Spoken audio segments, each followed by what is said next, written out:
Hey there guys, welcome to today's Levia Vs Levia content. So I've been in the Flesh and Blood Discord quite a lot. I get very loud in there and I like to say a lot of things about Levia, so a lot of people have been asking me how I play my Levia, why am I playing Hexagore, stuff like that. So we figured we'd try and get some version of that out today. I'm Cam for you today and I'm playing against Mani. And are you playing Levia? I am in fact playing Levia, as I have said. We're trying to get some Levia content out there for people to see. Hi Cam, I'm playing Levia tonight as well. Oh, okay, Levia. Well, just to try and give them a point of difference. You're playing Levia with Hexagore. And you're playing Levia with Meataxe. Yeah. I do think that Meataxe is maybe the best weapon. I don't think I could reasonably say Hexagore is the best weapon, but it's definitely an interesting weapon. I think Meataxe is probably the better out of the ones that we have available otherwise, claws, or Meataxe, obviously. Just with some of her cards as well, it's a natural. Yeah, the natural Mark of the Beast. Or something. Yeah, like growing the graveyard's really nice. I don't know if I'd say Mark of the Beast unless you're like really lucky. Yeah, true. But I'd say, well, I suppose I'm thinking about purely off the top, but sometimes you will just like have it in hand and discard it, which is kind of cool. Another little play I can say from my like 7 or 8 games so far is when you get a Shadow of Blast Moffat with Go Again. No, the puppetry you mean? Shadow Puppetry, where you get to look at the top? Yeah, Shadow Puppetry, the next one gets +1 Go Again. And you can look at the top, and you may banish it? Yeah, and then I just see a 6, and it's like, and you're like, whatever, I'll just Meataxe you. Whereas I'm much more likely to use that 6 and banish it, because I obviously want to have lots of Blood Deck cards banished. And that's the biggest difference, I think, in our builds, is, do you know off the top of your head how many 6 attack cards you're playing? 18 to 19. It's really funny. I was having big conversations with people. I'm actually only playing about 18 as well, maybe 20, because I did just up it, but I think I cut 2 anyways. So we'll see who comes out on top. Well, everyone, Brute seems to specifically be a class that people are really passionate about. I think it's something to do with the RNG. Like, I'm a brute. Yeah, I think it's something to do with the RNG and how it feels to sort of to like be trying to manipulate those odds and stuff. A lot of people look at Brute and they're like, oh, it's a Brute. It's not a thinking person's deck, and Brute is 100% the hardest deck to play. What would be a top reason to play 20-odd non-6 powers for you? They're really good. I think a lot of the ones that I'm playing, for example, are like Barraging Beatdowns, which I consider to just be one of the best cards that I can run like more than 3 of, and just like absolutely indispensable. I'm playing some Unwieldy Bellows, which are a couple of the really good, well, I say the couple of, but the like really good buff out of the Monarch, because it banishes cards from a grave. Obviously, it's really cheap. It works with like Ghostly Visit and stuff as well. I'd say my Kingdom for a card like a Unwieldy Bellow that works with Hexagore, but we can't have everything. So my one reason that I think people are missing is non-attacks are great for blocking Bolton. Hey, if you've got to block Bolton, you will already lose it.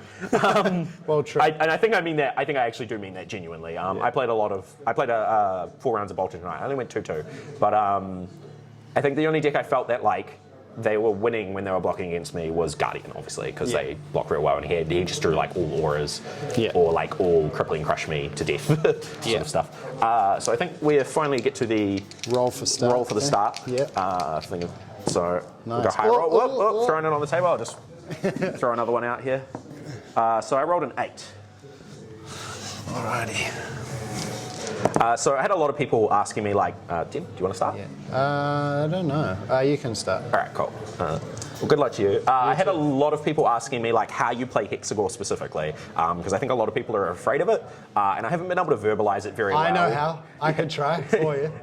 You pay 2 and you attack for 6. That is one of my more glib responses has been you pay 2 and you attack with it, and like it deals 6 damage. And that's like reasonable, I think. But for a lot of people, it is like really scary because they are like, oh my god, I don't want to take that much damage. Just think black-red if you've played Magic. It definitely feels to me like a lot of the times we play Fab, I feel like the real game tends to start around 1 life. A lot of what we're doing before then is irrelevant. Like, oh, I hit you, it doesn't matter. When you get to the 1 life, that's when the real game starts. And Hexagore gets you there faster. Because it's like, well, let's go. And then by that point, hopefully, you have. That's interesting. All right. Best of luck, brother. Best of luck to you. So I'll start my turn. I'll put a counter on Spring Tunic. Graveyard, banish. Yeah. I'm a Magic player at heart, for a very long time, so I tend to put my graveyard down the back, and it makes some people sad. I'm going to activate Scabskin Levers. Now, this is something that I do a lot more in this deck than I would say probably even the Rhinar deck that I played. Okay. And it tends to just be that I like to... roll dice. I do like to roll dice. And I'm going to play this Barraging Beatdown here. Yeah. And I'll... Please just take a card. It's random, I swear. Don't like it, okay? I prefer to roll my dice, just so I don't want to have any sort of fair enough. way of knowing. Maybe at a tournament, that's fine. Barraging Beatdown goes to my graveyard. +4 unless I block with 2 non-equips. Yep. Yes, which generally doesn't get through, but honestly, 0, take a card out of their hand is like fine. Yeah. Like that's 0 for 3, you know, if you think about it. So if you think about it in the context that like it's 0 for 7 sometimes, that's insane. True. So I'm now going to... And in a Brute Mirror, I might have some non-attack cards, so... Yeah, maybe if I'm lucky, I'll hit his cards that block and leave him with his cards that can't block. Yeah, exactly. So I'm going to pitch this Dread Screamer to play Shadow of Plasmafet, and the first thing, obviously, off it is going to be drawing a discard. So... Shuffly. Shuffly. You can just... And... hit the Dread Screamer. Cool. That's kind of sad because Dread Screamers are really good, as I think we probably know. But I do get to go search for a Blood Debt card. So I made the mistake last time I played this of searching for Hell from Beyond, as I thought I was going to get more use out of it. I think this time instead I'm going to search for Deep-Rooted Evil, which is obviously like the main one because it has Blood Debt and it's a 6 attack and you can play it again, so it turns off Blood Debt for itself, which is nice. I play this, I'd say, quite fearlessly.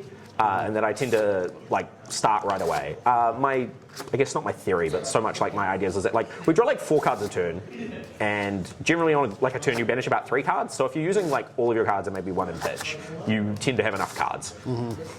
But it's coming in for 6 now. So I'm going to block. Yep. Writhing Beast Hulk is actually a card that I probably should be playing, and I've just decided not to.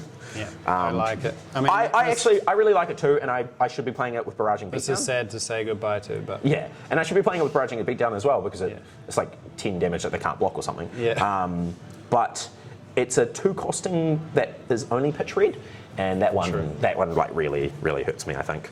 I've basically tried to play as many cards as I can that like have, Get this back. Yeah, that have like a low pitch cost and a high pitch value. So we'll go to the end of phase and we'll draw back to 4.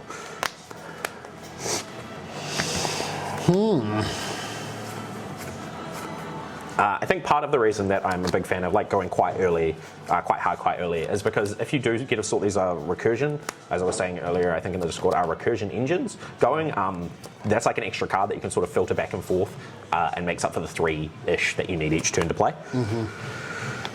I'm going to take a gamble here because we're playing Brute. So I'll banish. Let's go.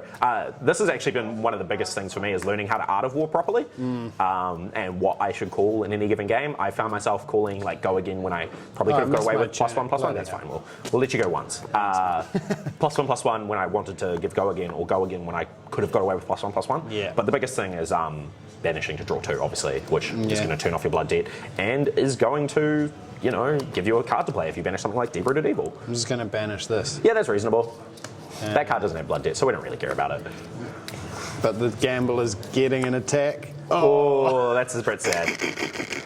I don't know if... I've definitely made that gamble, and I think I can pretty happily say that it is not worth it. What did I say? Go again, eh? I don't even think you did, but we'll go again. That's what I was going to go for. Yeah, sure, that's fine. And I think I was the proof's in the pudding, because like... Yeah, fine, the card I'm about to play is terrible. We'll just ebb and fold, and we'll banish it, and then we'll attack with like the Deep-Rooted Evil and have go again, and we'll Unwieldy Bellow, and we'll give it go again as well, and This deck has a lot of like really good combos, and it's really funny that like a lot of the time people are like, they don't, you know, do anything. It's like, well, I feel like you're maybe not trying. 2 resource? Yeah. That's how you can prove that I was going to say go again. Blue Dread Screamer. Blue Dread Screamer. This one doesn't have Blood Debt. Oh, yeah. So just this one. Yeah. Blue Dread Screamer is still a Dread Screamer with go again. Yeah, so, exactly. You know, who can be hating? Yeah. I'm going to block for 3 cool. with Ghostly Visit, because I really like it in the graveyard. and take 1. Ah, hey, we were just talking about this. Sweet cold foil? Yeah, there's no... Oh, look. Oh, you hit, so that's 5. I'm just going to throw 4 up ahead it and take another 1. So really important to keep your skull cap maths in mind. Yes, true. So you want to like sometimes get early value out of it, and sometimes you want to hold it for hit triggers. There's not a huge amount of hit triggers in Levia though, so it tends to be fine to do. So I'll take up my tunic for the start of the turn. I'm just embracing the new equipment, but I've found with like a few games now, I'm just happier playing this because it often allows me not to lose to myself. Yes, not dying to ebb and fold is great, and I definitely probably don't play it as much as I should. But it's hard when you pay like $300 for a skull cap to like not use it. So the first thing I'm going to do on my turn again is roll scab skins here. Yep. And I'm going to get 2 actions, Nice. which seems good for me. Yes. And then I'm just going to pitch this Soul Harvest to play Mark of the Beast. Just for 6, pretty casually. I don't know why you're shuffling, but don't worry, I'm not intimidating you yet.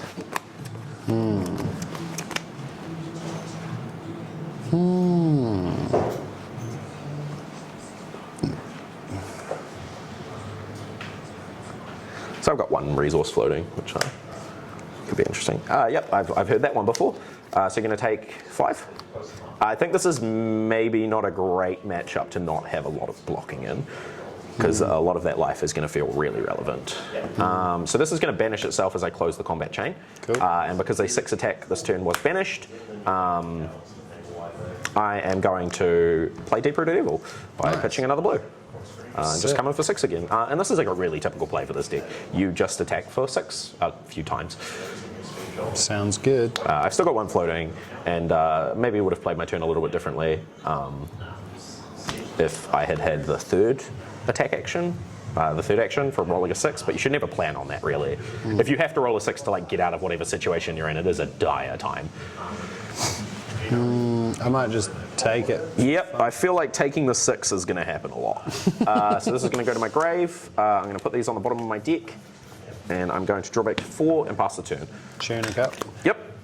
So this is the big turn here for me because of the fact that I'm about to get to a tunic trigger, which is like the hugest thing in this deck. It's the reason I don't run Carrion Husk, even though Carrion Husk is pretty good in Blitz. And it's definitely the reason I would never play it in Constructed, because Tunic there, obviously you get a lot more turns, and it's just a lot. A lot to go from 3 to 4 mana is a really big difference.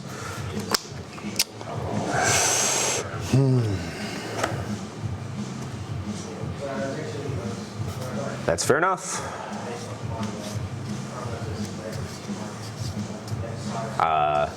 Yeah, this could almost feel like a game that's like over in the first sort of 3 turns. So Tunic might even be too slow. I might even just miss everything I want though, which might be sad. Yeah, well. Just brute life it, eh? Yeah.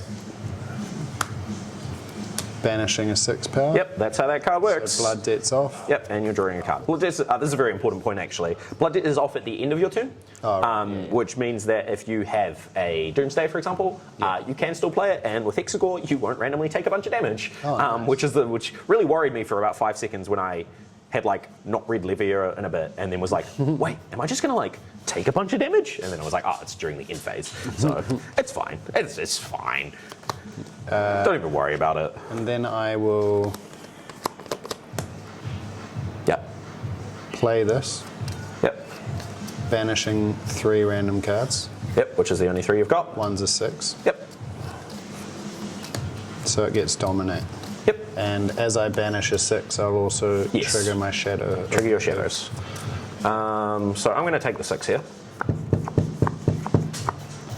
And then I will activate this Goliath Gauntlets, which will also go to the graveyard right away. 8. Because I've done a thing, so I can... Yeah, of course. So I'm just going to block with the Scab Skins again and take 7. Sick. This matchup often feels a lot like this, where we're both just sitting here going, ooh, how much can I hit you for? And like, you know, then hit you back, or take it and then get hit back. Yeah. So the first thing I'm going to do on my turn is roll Scabskin Leathers. Now this is a turn, if anything, I really don't want to hit this one, because I will take a blood debt damage and probably just lose. So I am going to activate my Gambler's Gloves to re-roll that one, because it's really not good to hit here. 2, that's really sad. That's sad. That's really sad and not good for me at all. My Shadow Hooves got me an action point.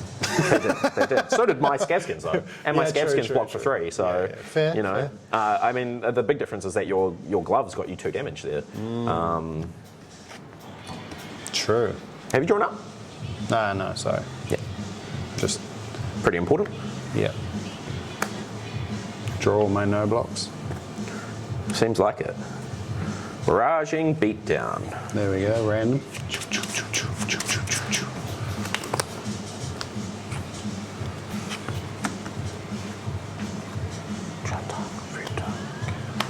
Perfect. Pitch 3. Shadow of Blasmafet for 9. And of course, before we get to anything, I'm going to resolve my trigger. And be very, very sad, I think, if I lose here. Of course, you get some. Feel free to pick one of these, or we can roll a dice, if that would be easier. I'm resolving my Shadow of Blasmafet trigger. Cool. So we'll hit this Command and Conquer, which will of course allow me to go banish a card with blood debt from my deck. So I haven't banished a 6 attack this turn, which makes this a little more awkward. And I think in fact it might be something that I just do here. Oof. So it's 6 or 9. 6 or 9, yes. And that's kind of the beauty of the card, is that it tends to force your opponent to have to make some really awkward plays. I'm just going to go ahead and banish Growling Growl, which is actually a new addition to my deck. I believe I've put it in over Yellow Smash Instincts.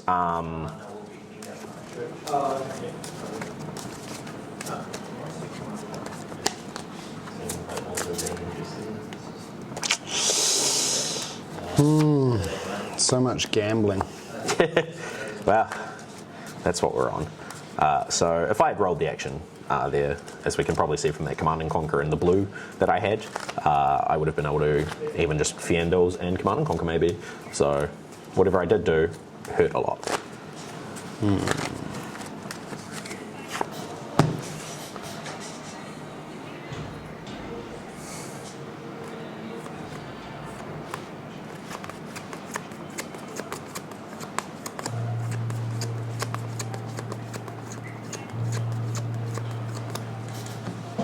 Feel free to cut when you want. Sweet. Just trying to figure out basically if I want to go to 3 or just block it all. It's kind of a big difference. Hey, you've got a Tunic. Yeah, Could always go to 4.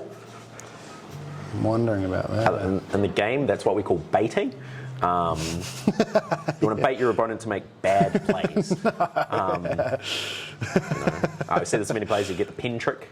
Cool, you pick up your pen like you're going to change your life total, and then when they're like, I'll take the damage, you're like, well, actually, and the reaction stepped in. They attribute that to old LSV, apparently. Yeah, I hear old LSV invented that one. And I mean, hey, I could be pin tricking him right now. He could be like, I'll just take, like 6. Well, you got 2 cards left. I got 2 cards and a mana and a Spring Tunic. Lost in another match on camera to Pummel. You could just lose to my Pummel too. Oh, no. That's why you were worried about the random discard. I'm always worried about random discard, I'm not going to lie, even if I didn't have Pummel. Sorry, I'm just super tank here. I know, but don't worry, I'm not bored yet. Good. Good rule of thumb for if you're watching or if you're playing I'll go to 3. a game and your opponent is like taking a long time. If you're getting bored, they're probably slow playing. So, don't feel too bad to like call them out on it then. Yeah. All right, I'm going to put some cards there. Then I'm going to be really sad. I'm not going to lie. The thing that I'm about to do makes me pretty sad. Set 1 and pass. Is it Reckless Swing? Reckless Swing wouldn't even kill you. Double Reckless Swing? Is Double that the 2 Reckless cards Swing. you had and so I get my banished card back. Tunic goes up to that magical 3. That's the number that we care about. I feel like this game might come down to a Ravenous Meataxe swing. But that's only if he has a Dread Screamer, I guess. Is this 1, 2, 3, 4, 5? And 2 Blood Debt? Sweet, sweet. Nah, mate, it's coming down to more than that. Oh, Hexagore, you're fine. Banish and draw. Yeah, banish, draw, and go again. Draw and go again, yeah. I would be very impressed if it wasn't go again. Yeah.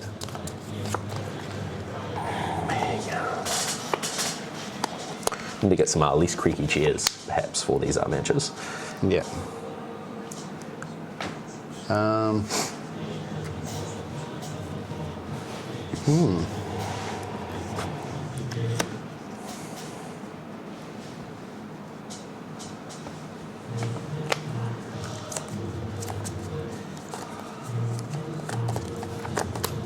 It's actually really interesting in this game. Oh, so that goes there, right? Yes, that does go to the grave right away. And that's a big thing as well for the beatdowns and all those sorts of things, is that they go to the grave right away. And you don't want to miss that if you're going to banish something afterwards, because it's technically illegal. Like you haven't had your graveyard properly there to banish. And hey, maybe Marnie's about to play a Dread Screamer and hope to not get go again or something. Because he's got guaranteed go again out of war here, which means that I'm like super dead pretty much no matter what I think. Very nice. This is a new inclusion in my deck. This has. I like the stats. Yeah, the stats are like, really good. You're banishing 6s to not take Blood Debt, so it's yeah. Yes. I've just snuck one in, but I might go to 2. We'll see. But yeah, 6 go again here. The banished 6 was from Art of War, of course. I'm gonna block here and take 3. Okay. 3. And then I'm going to come in Actually, with this won't go to the grave. Endless More. So enough. that's 4, and if I hit... if you were going to do that, then I'd actually say the correct thing to do would be to close the chain first, because this will go to your grave and give you a higher percentage of 6s to hit. oh, yeah, fair. Yeah, let's do that. Yeah. I know it seems my mark of the beast that's to true. banish as well, but it doesn't matter. And have you got different sleeves on your stuff? We've got a 1 to 8 over here. Yeah. Or okay, is it so a we've got a 10? D10. This is a D10, but it's fine. So to we've got 7. 1 to 7, and we'll re-roll the others. Yeah. So 3. Yeah, Bang. cool. So Done. Oh, look at that. I'm pretty dead this turn. Where's my go again? I'm pretty dead this turn. Yeah, sorry, I was looking at how dead I was this. So Endless More is going to come in for 7 here. Yeah.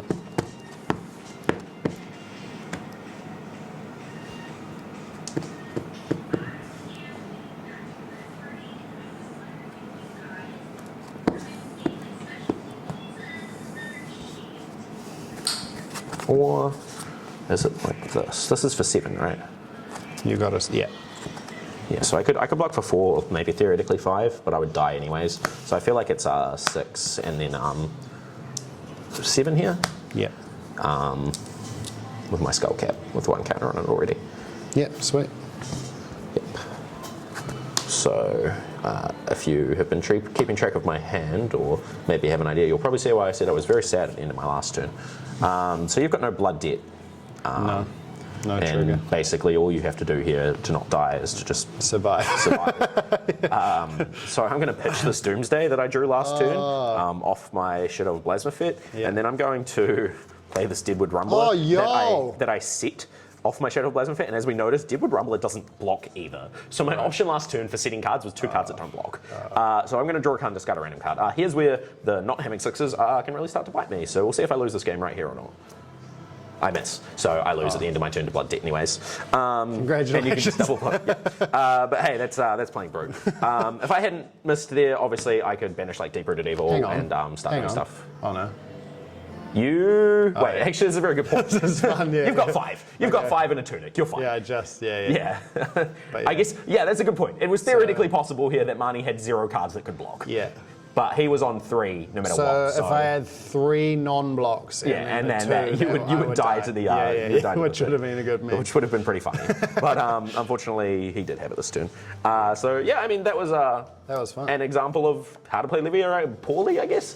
Well, on my end, played it. you played it fine. I think it just came down to like luck at the end of the game, and it can feel like that a lot in Levia. I mean, to sum up the chat prior, I feel like you're playing the fun, go crazy, Hexagore, like have a bash.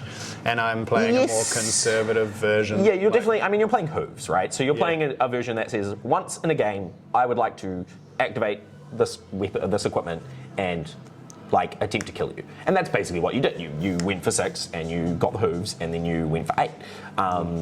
And I'm playing a deck that I would sum up as wanting to roll scab skins every turn, apparently, which is maybe not a great place to be. But it tends to be that like scab skins is like a 15, 16% chance to lose your turn, which isn't great, and then like a 30% chance to get back, you know, nothing, and then like what is a 50% chance and above to just go off, basically. Commonalities? Are you playing Reckless? I'm actually not playing Reckless in this build. It's good. I am not a huge fan of defense reactions. We're both playing 2 Art of War, of course. Yeah, we're definitely playing 2 Art of War. As good in Levia as it is Chain.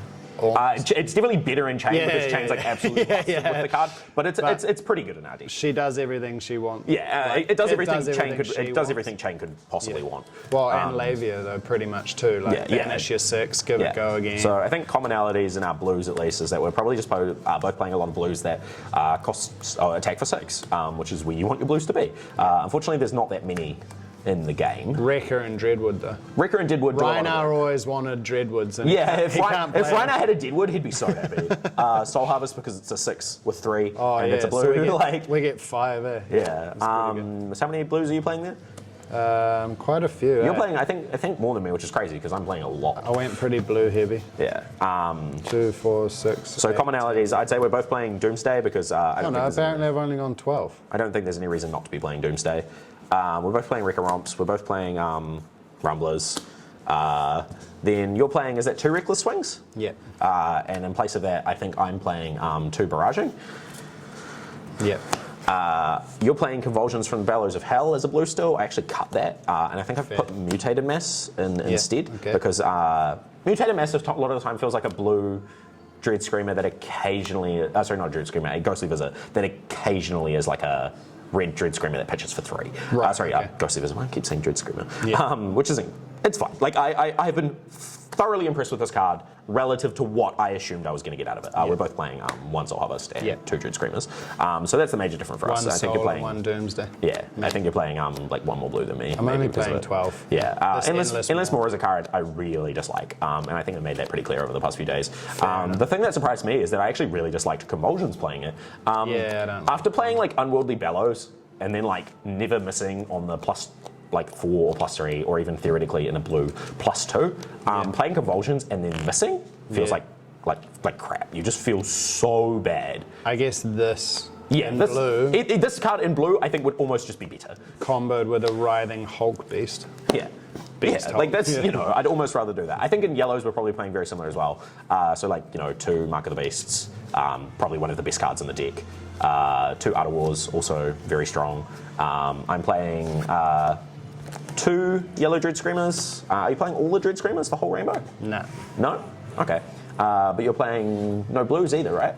No, I'm playing the blues, yellows, not yellows yet. But. Right, so I'm playing the full rainbow of Dread Screamer because I think it's probably just the best card in the deck most of the time. Yeah, it's pretty It's the card that makes your deck function, and that it's the card that makes you be able to do something and then something else without needing to rely on luck.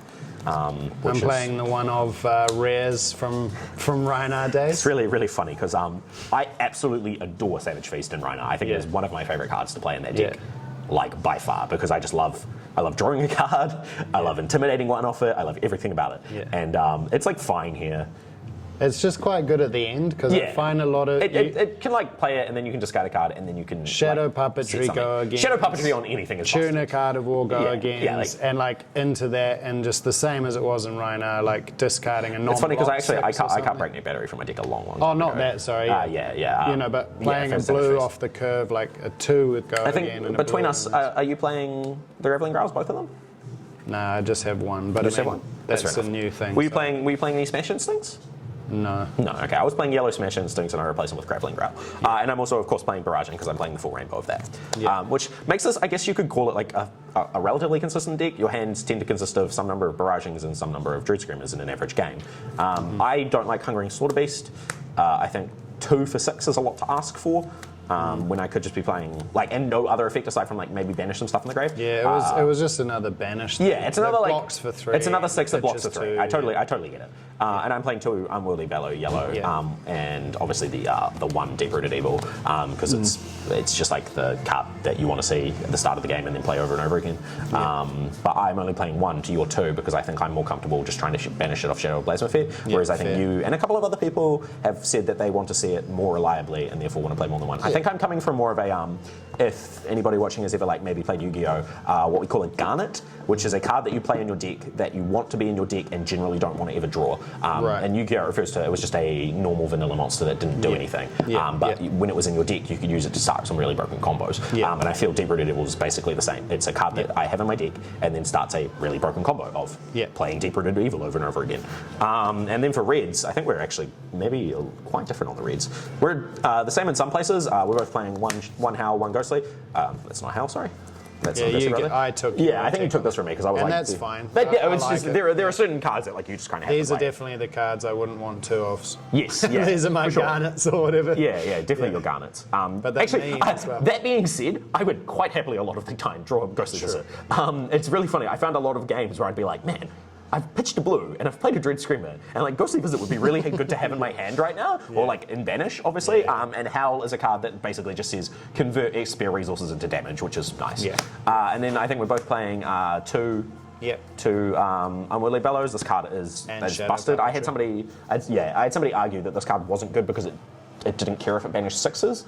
And or like, something to that. And I'm like, that's crazy. Good. It's good because it doesn't care that it banishes 6s. That's why Convulsions is bad. Convulsions has to banish a 6 and therefore can miss and therefore doesn't do anything. Whereas Unwieldy Bellow just says, banish some cards. If you hit, that's nice. You get to turn stuff off or maybe play a Deep Rooted Evil. Like you can have turns that are just like pitch a blue, Unwieldy, activate Tunic, Deep Rooted Evil. And that's fine. That's 10 for like 2 cards. And if you happen to get a lot more non-6s in your grave, and it can just eat them. Cleans it out can just clean out your grave. For sure. Sure. And we're both playing obviously the 2 Shadow Puppetries, which is just one of my favourite busted card. Busted card. It just made like the majestic command and E strike. I've heard that in Chain, one of the best combos is just Shadow Puppetry and Light and Strike for 7. Or for 6 draw a card. Yeah, 6 draw a card, or just 8. Or just 8 go again. 8 go again. I've heard that's real busted. And I'm a fan, but it is one of those things that you have to do early. And a 7 this deck, conk, man. 7 conk with go again is just crazy because like 7 is so hard to block. We've talked about this will be another one for my other card game playing peeps. Whoever played Cardfight Vanguard back in the day, which is funnily enough a card game that James White had distribution of for a while, so he probably remembers it. And played it quite well. Yeah, maybe played it. I don't know how much he would have played it. It wasn't super popular as far as I know, but it had what we called magic numbers, which were numbers that you had to try and hit that were difficult for your opponent to block. And you probably noticed that in this game as well. That 3 is really easy to block and 4 is really annoying. So 5 is even better because it doesn't get blocked by the like of Reckless Swing or Singular or something like that. And this card just puts cards at those numbers. The whole of Brute is 6s, and 6s get blocked by 2 cards. So being like, hey, now it's 7. Is really strong. For 0. And also randomly like a hit effect. If they had made this cost 1, I'd still probably. I would still play this card. If they made it cost 1, I really would have liked for it to block 3 because occasionally the fact that it blocks 2 is like a little bit of a downer. We're both playing 2 Senseis, just busted 6 attack card. 2 Boneyard Marauders. I really wish I could play more of this card. It's just really strong to just come in for 1 at the end of stuff. I think I've said that before. That this is kind of why I'm not playing yet like 2 of this or whatever. Well, the difference in our builds is basically that you're playing Writhing Beast Hulks and I'm playing Barragings. Again, this card's busted now. So these are all the same otherwise? Yeah, these are all the same otherwise. It's just 2 Shadows of Blasmafet for starting off your recursion engines and 2 Yellow Dread Screamers because it's the best Dread Screamer. But Barraging Beatdown is a card that I feel is just absolutely like I said at the start of the game, you'll often get in a go again and then play it. It's just one of the best cards that I can play more than 3 of, or more than 2 of in this case. And as I have said a couple of times over the past week or so, is that a lot of my games were decided by me attacking with a Dread Screamer that would eat 2 cards because people didn't want to die. Yes, you are playing Reckless Swings. That still kills people, by the way. Yes, Reckless Swing still kills people. And you know what? That's what I wanted to point out. I don't even feel bad about it anymore because I'm not missing an Intimidate trigger because that's like not how it's working. And it helps you cast this card. Oh, sure. I think I've cast Soul Harvest exactly once, and it wasn't even good. I just did it because I had never cast Soul Harvests. But yeah, barraging after a Dread Screamer that ate 2 cards to take another card out of their hand and leave them with only 1, and then come in for 10 off Hexagore is a big thing. Probably one of the other big differences in that game is that you attacked with your weapon, and I didn't bother at all. But I also didn't feel like I needed to like turtle up to attack with my Hexagore or weapon or anything like that. I never feel like I'm missing out the ability to do that when I'm playing Brute, because so much of your power is just in playing these like really good cards that you have that it's so much easier to just like whatever, like tank some damage and then just like bam, bam, bam, you know. And that's kind of what you did there when you blocked that. Whatever turn it was in the middle, that you came back the turn after with like go again on my like Graveling Growl into like Depredator Devil or what it was. 6 and 8, 6 and 8, which was crazy strong. And then you get down to the end of the game, obviously, and it becomes a game of like, if you can draw your Writhings, that's real good for you. This is something I should like save my armor for, but I don't generally. It's just easier to kill you faster, you know? And like, and like, or maybe if you can Unwieldy Bellow into like a Dread Screamer into like a Graveling Growl or something like that, just, you know, like a lot of things. And that's why we play a lot of blues and yellows, to try and use up all of our recursion resources without needing to play actual cards. And that's really good. But yeah, I had a really good time playing the game. Times, man. Thank you. Thanks I'm sure for we'll the get some insights as well. Yeah, I'm sure we'll get some more Levia in, because I have had a lot of people. I'm sure some viewers there enjoyed a bit of a rant for once. Yeah. A bit of a dive in. So yeah, well, got a semi lists of decks. Yeah, we'll get some real deck lists, and next time we might try some Bolton, because that's another list that I've been working on that has gotten pretty refined. But we're taking that to a skirmish this weekend, so we'll see how it goes. Sweet. Good luck with that. Yeah, no worries, guys. Thanks for everyone watching. Leave some comments. Leave some comments and stuff. If you've got any questions, you can find me in the Discord. You'll probably know who I am right away, because I'm very persistent and I like to yell a lot. And digital yell? Yeah, digital yelling. Yeah. You know, it's nice yelling, but I do have opinions and I do like to talk about them, so it's always good to come in and say hi and ask about it. If you want to see any of these lists or anything, they're online. You can just message and ask for the FabDB link, which is, you know, real useful. And if you do play this in a event or something, I'd love to know how it went. I've played it in a few events well, and it's a deck that I feel like couldn't beat any matchup, and I think I've had other people say that about Brute, that it has always felt like a deck that could theoretically win any matchup. But you rely almost imperceptibly on luck more than the other decks do. So if cards don't line up, then you're going to also lose any possible matchups. So if you wanted to play the most 50-50 deck in the world, I think it would probably be Brute. How good are you at rolling dice and flipping coins? Thanks again, Kev. No worries, my man. And as we've been told, probably a couple years too late, but we'll jump on the bandwagon, so like and subscribe. Like and subscribe. Fab Maniac channel. Fab Maniac for now. Thanks for watching. Thanks for watching, guys. Love you long time.